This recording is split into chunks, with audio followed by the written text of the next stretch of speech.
Iran పైన Donald Trump మళ్ళీ మాట మార్చేశారు.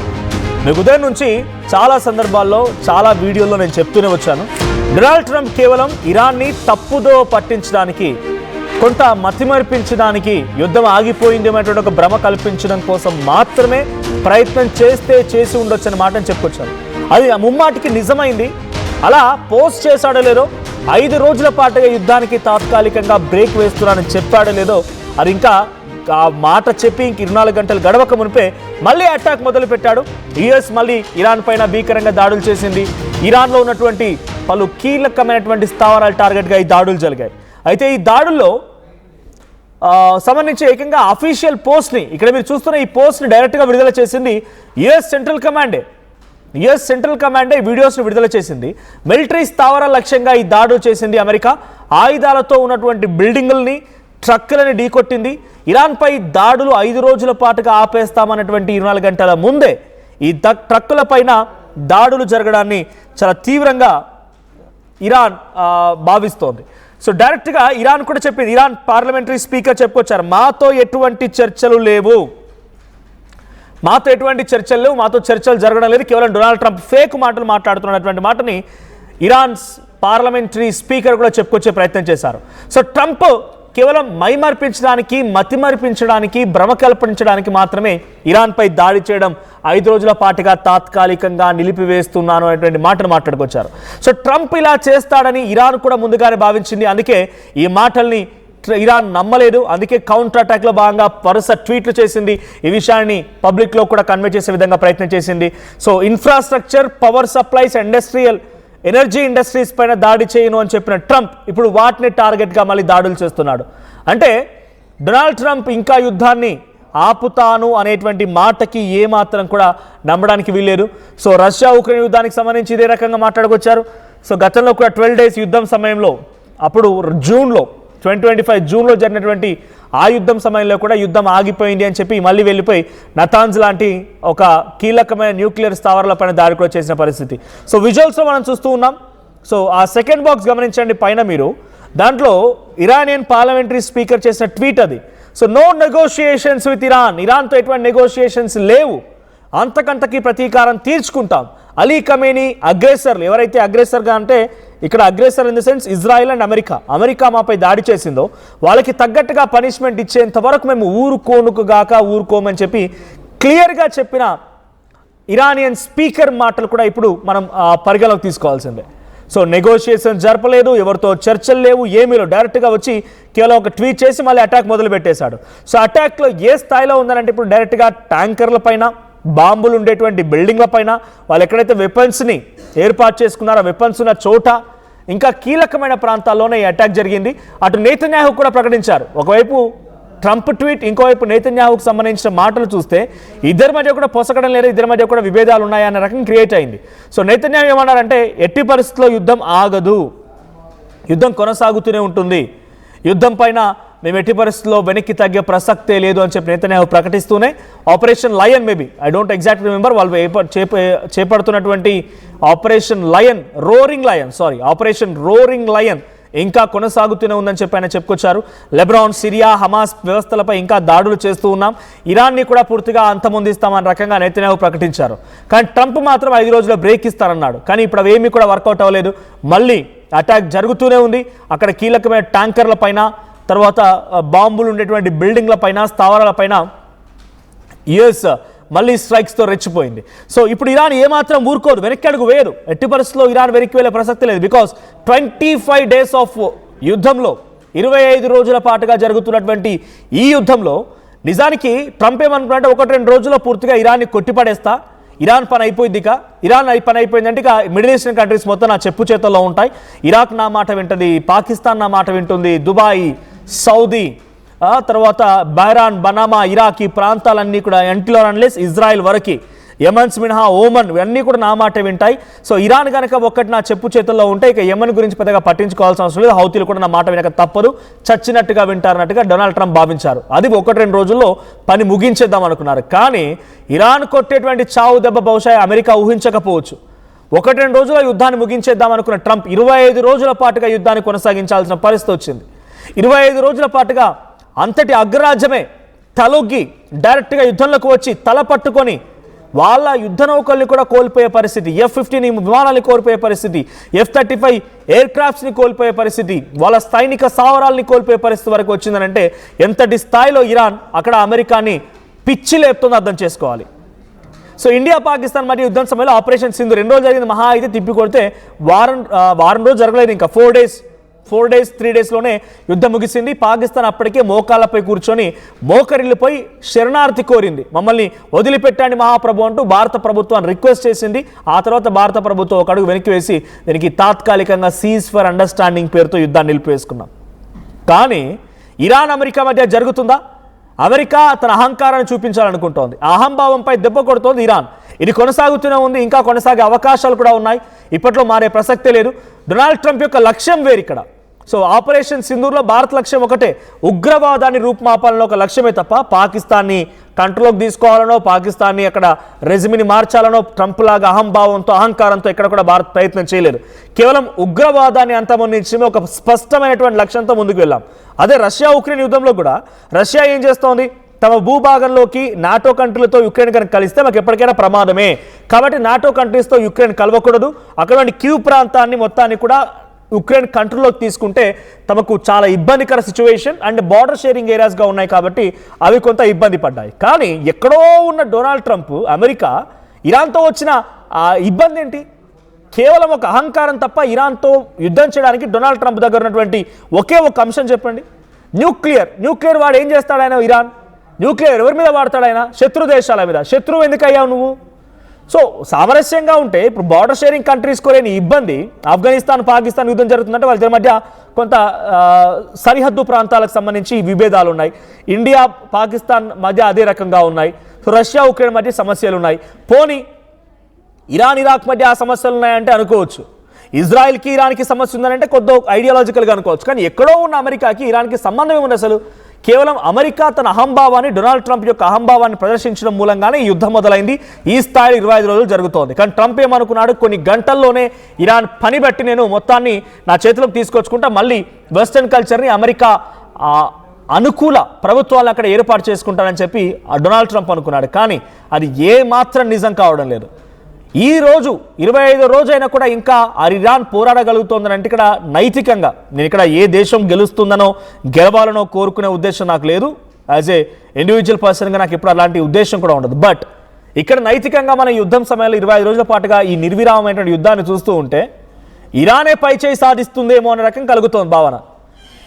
ఎందుకనంటే డొనాల్డ్ ట్రంప్ లాంటి వ్యక్తి ఇన్నిసార్లు ఇంత దారుణంగా ఇన్ఫ్రాస్ట్రక్చర్ని అక్కడ 12,000 మంది ఇప్పటికే ఆర్మీ అండ్ సామాన్యులు అంతా కలిసి మరణించారు. కొన్ని crores of billions of dollars పూర్తిగా నష్టపోయింది. సౌత్ ఫార్స్ గ్యాస్ పీల్చిపోయాయి, ఆయిల్ ట్యాంకర్స్ని పేల్చేసింది, ఇంకా నష్టం వాటిల్తూనే ఉంది. కొన్ని కోట్ల రూపాయలు బిలియన్ డాలర్స్ నష్టం వచ్చినా కూడా ఇరాన్ ఏమాత్రం వెనక్కి తగ్గడం లేదు.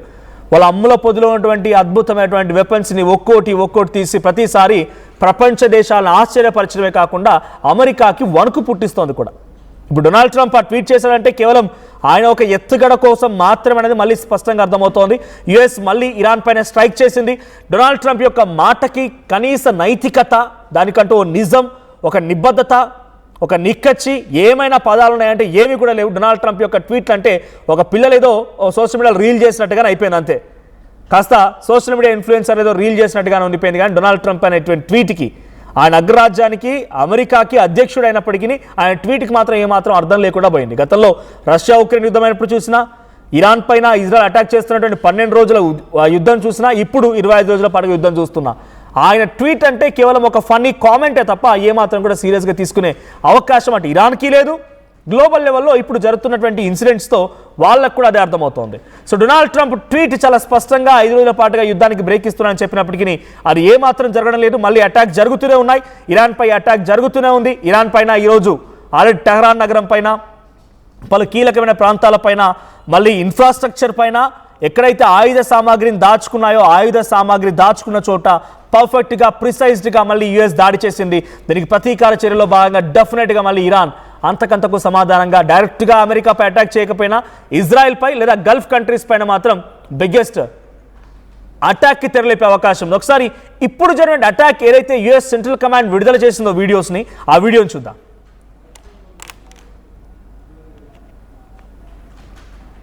రైట్, ఒక్కసారి మనం విజువల్లో చూస్తూ ఉన్నాం. సో యుఎస్ ప్రిసైజ్ టార్గెట్గా యుఎస్ సెంట్రల్ కమాండ్ విడుదల చేసిన వీడియోస్ ఇవన్నీ కూడా. సో బోత్ సైడ్స్ విజువల్ మీరు చూడండి. అక్కడ కింద ఎయిర్ క్రాఫ్ట్లు, ఫైటర్ జెట్స్, తర్వాత కొన్ని కీలకమైన స్థావరాలు ఉన్నాయి. అక్కడికి వెళ్ళి అలా ఒక స్ట్రైక్ వేయగానే అక్కడ ఉన్న కింద ఉన్న ఎయిర్ క్రాఫ్ట్ కానీ లేకుంటే ఆ స్థావరాలు కానీ కుప్ప కూలిపోతున్నాయి. డైరెక్ట్గా పై ఉన్నటువంటి ఆ ఎయిర్ క్రాఫ్ట్లతోని షూట్ చేసిన వీడియో ఇది. సో డ్రోన్ల సహాయంతో, ఇతర టెక్నాలజీ సహాయంతో వీడియో చేసిన రికార్డ్ చేసిన వీడియో ఇది. యుఎస్ సెంట్రల్ కమాండ్ విడుదల చేసింది. సో డొనాల్డ్ ట్రంప్ ట్వీట్ చేయడం with in fraction half half course కొన్ని గంటల కంటే ముందే ఈ దాడి మళ్ళీ జరగడంతో డొనాల్డ్ ట్రంప్ యొక్క మాటకి ఏమాత్రం కూడా విలువ లేదా అనే రకంగా మారిపోయింది. సో ఇంకా యుద్ధం ముదురుతోంది. ఇరాన్ మళ్ళీ దీనికి ప్రతీకార చర్యల్లో భాగంగా మళ్ళీ గల్ఫ్ కంట్రీస్ పైన, ఇజ్రాయెల్ పైన అటాక్ చేసే అవకాశం కూడా కనబడుతోంది.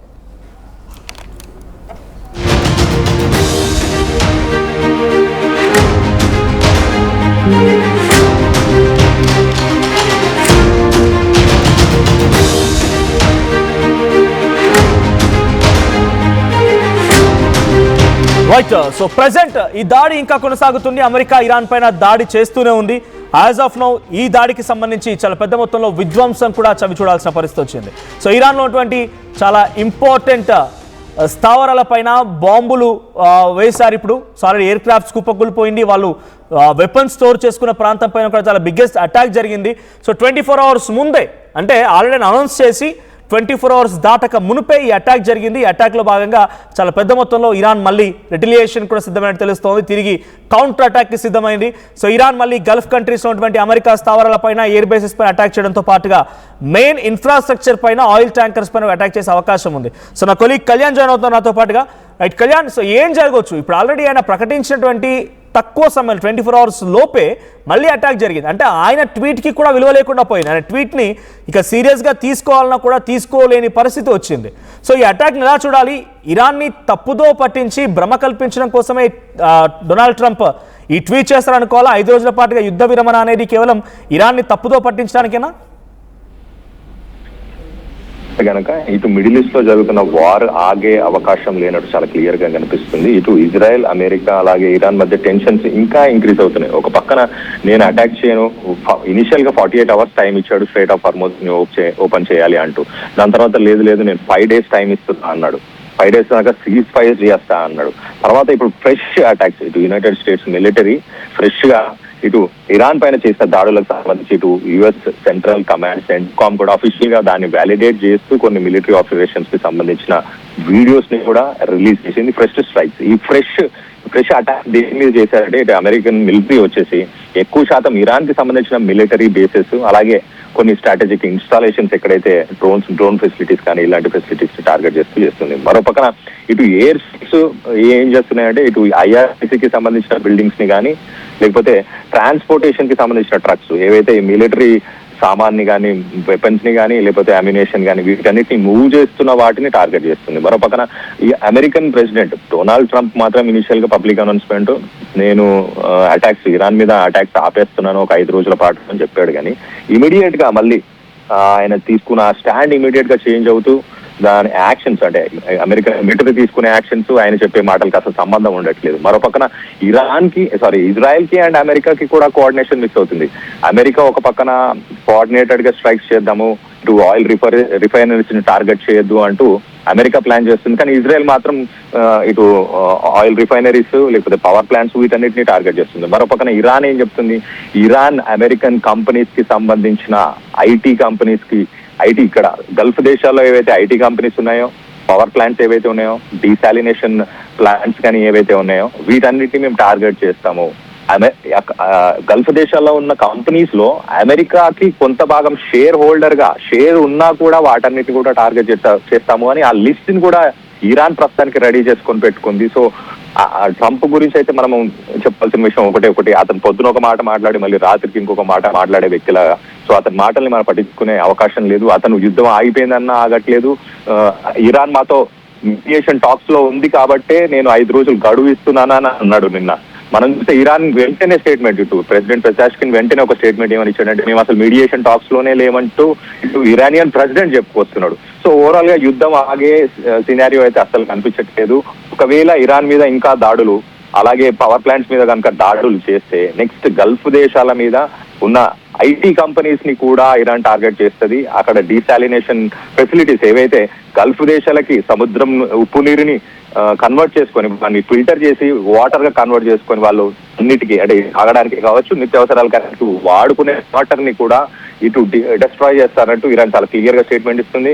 అమెరికాకి సంబంధించిన ఎలాంటి కంపెనీ అయినా, ఎన్విడియా కావచ్చు, అమెజాన్ డేటా సెంటర్స్ కావచ్చు, గూగుల్ కంపెనీస్ కావచ్చు, సాఫ్ట్వేర్ రిలేటెడ్ కంపెనీస్ కావచ్చు, వీటన్నిటిని కూడా స్ట్రైక్ చేస్తూ ఉంటుంది. దానివల్ల చాలా గ్లోబల్ ఎకానమీ దెబ్బతినే అవకాశం ఉంది. ప్రపంచ దేశాలకి ఆల్రెడీ ఆయిల్ ఎఫెక్ట్స్ మనకు కనిపిస్తున్నాయి. ఇవాళ లేటెస్ట్ అప్డేట్ మనం చూస్తే కనుక ఇటు హిమాచల్ ప్రదేశ్ లో పెట్రోల్ డీజిల్ ధరలు 5 రూపాయలు పెంచారు.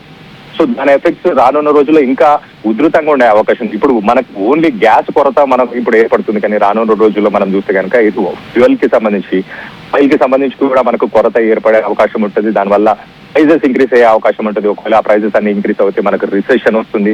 ఆ రిసెషన్ మరి ఆర్థిక మాంద్యాన్ని మనం తట్టుకోగలుగుతామా లేదా, అప్పుడు పాలసీ మేకింగ్ ఏం చేస్తుంది ప్రభుత్వం అన్న దాన్ని బట్టి బేస్ చేసి ఉంటుంది. కానీ ఎంతో కొంత ఎఫెక్ట్ అయితే ఇక్కడ కామన్ మ్యాన్ తెలుగు ప్రజలకి కావచ్చు, ఇండియాలో ఉన్న వ్యక్తులనే కాదు, ప్రపంచ దేశాల్లో ఉన్న అన్ని దేశాలకి కూడా ఖచ్చితంగా దీని ఎఫెక్ట్ ఉండబోతుంది. ట్రంప్ చేస్తున్న ఈ పనుల్ని ప్రపంచ దేశాలన్నీ గమనిస్తున్నాయి. ప్రపంచ దేశాలన్నీ కూడా వీటిని ఎగెనెస్ట్ గానే ఉన్నాయి. ఇటు నాటో కంట్రీస్ సపోర్ట్ చేయట్లేదు, అలాగే ఇటు ఆయిల్ ఎవరికైతే వెళ్తుందో వాళ్ళందరూ సపోర్ట్ చేయాలంటూ చెప్పుకొచ్చే ప్రయత్నం చేశాడు ట్రంప్. అంటే ఇటు చైనాని, జపాన్ ని, అలాగే వీళ్ళందరినీ కూడా ఆయిల్ స్ట్రైట్ ఆఫ్ హార్మోస్ నుంచి ఆయిల్ మీకే వస్తుంది కాబట్టి మీ నావీని పంపించండి, స్ట్రైట్ ఆఫ్ హార్మోస్ ని ఓపెన్ చేద్దాం అని వాటిని ఎస్కాట్ చేద్దామంటూ ఇటు ట్రంప్ చెప్పుకొచ్చే ప్రయత్నం చేశారు. కానీ ట్రంప్ ఇంత అమెరికన్ సూపర్ పవర్ అయ్యి ఉండి కూడా స్ట్రైట్ ఆఫ్ హార్మోస్ కి వెళ్ళి ఒక వెజల్ కి వాళ్ళ నావీ షిప్స్ తో ఎస్కాట్ చేసి తీసుకురాలేని పరిస్థితి. ఒక సూపర్ పవర్ కాస్త డమ్మీ పవర్ అయిపోతుంది ప్రపంచ దేశాల ముందు. ఇరాన్ దీనికి ముందుగానే ప్రిపేర్ అయి ఉంది. ఇరాన్ దీనికి ముందుగానే స్ట్రాటజిక్ గా చాలా ప్రిపరేషన్ చేస్తుంది. ఒక లాస్ట్ ఫ్యూ ఇయర్స్ కావచ్చు, లాస్ట్ ఇయర్ లో జరిగినటువంటి వార్ కావచ్చు, ఆ వార్ ని కూడా చాలా ఎగ్జాంపుల్ గా తీసుకొని వాళ్ళు మిసైల్స్, డ్రోన్స్ వీటన్నిటిని సేకరించుకున్నారు. వీటి మీద డిపెండ్ అయి ఉన్నారు. Right Manoj. Right, thank you Kalyan. So మొత్తంగా ఇన్ డీటెయిల్ ఇన్ఫర్మేషన్ వారికి సంబంధించి ఎప్పటికప్పుడు ఆర్టీవీ అందిస్తూనే ఉంది. సో నిన్న డొనాల్డ్ ట్రంప్ ట్వీట్ చేశాడో లేదో అంతకంటే 24 గంటల ముందే, అంటే ఆయన ట్వీట్ చేసిన 24 గంటల ముందే మళ్ళీ ఇరాన్పై అటాక్ జరిగింది. చాలా భయంకరమైన పరిస్థితి ఇరాన్లో కొనసాగుతూనే మళ్ళీ డొనాల్డ్ ట్రంప్ యుద్ధాన్ని మొదలుపెట్టాడంటే ఇరాన్ కూడా అదే స్థాయిలో రిటిలియేట్ చేసే అవకాశం కనబడుతోంది. సో 25 రోజులైనా కూడా ఇరాన్ ఇంకా ఈ స్థాయిలోనే డొనాల్డ్ ట్రంప్ని ముప్పు తిప్పలు పెట్టి 3 చెరువులు నీళ్ళు తాగిస్తోంది. ఇంకా డొనాల్డ్ ట్రంప్ తన యుద్ధాన్ని ఇంకా పెంచుతూనే ఉన్నాడు. దీనికి పర్యావసనాలు ఎలా ఉంటాయి, ఇరాన్ ఏ రకంగా కౌంటర్ చేయబోతోందో చూడాలి మరి.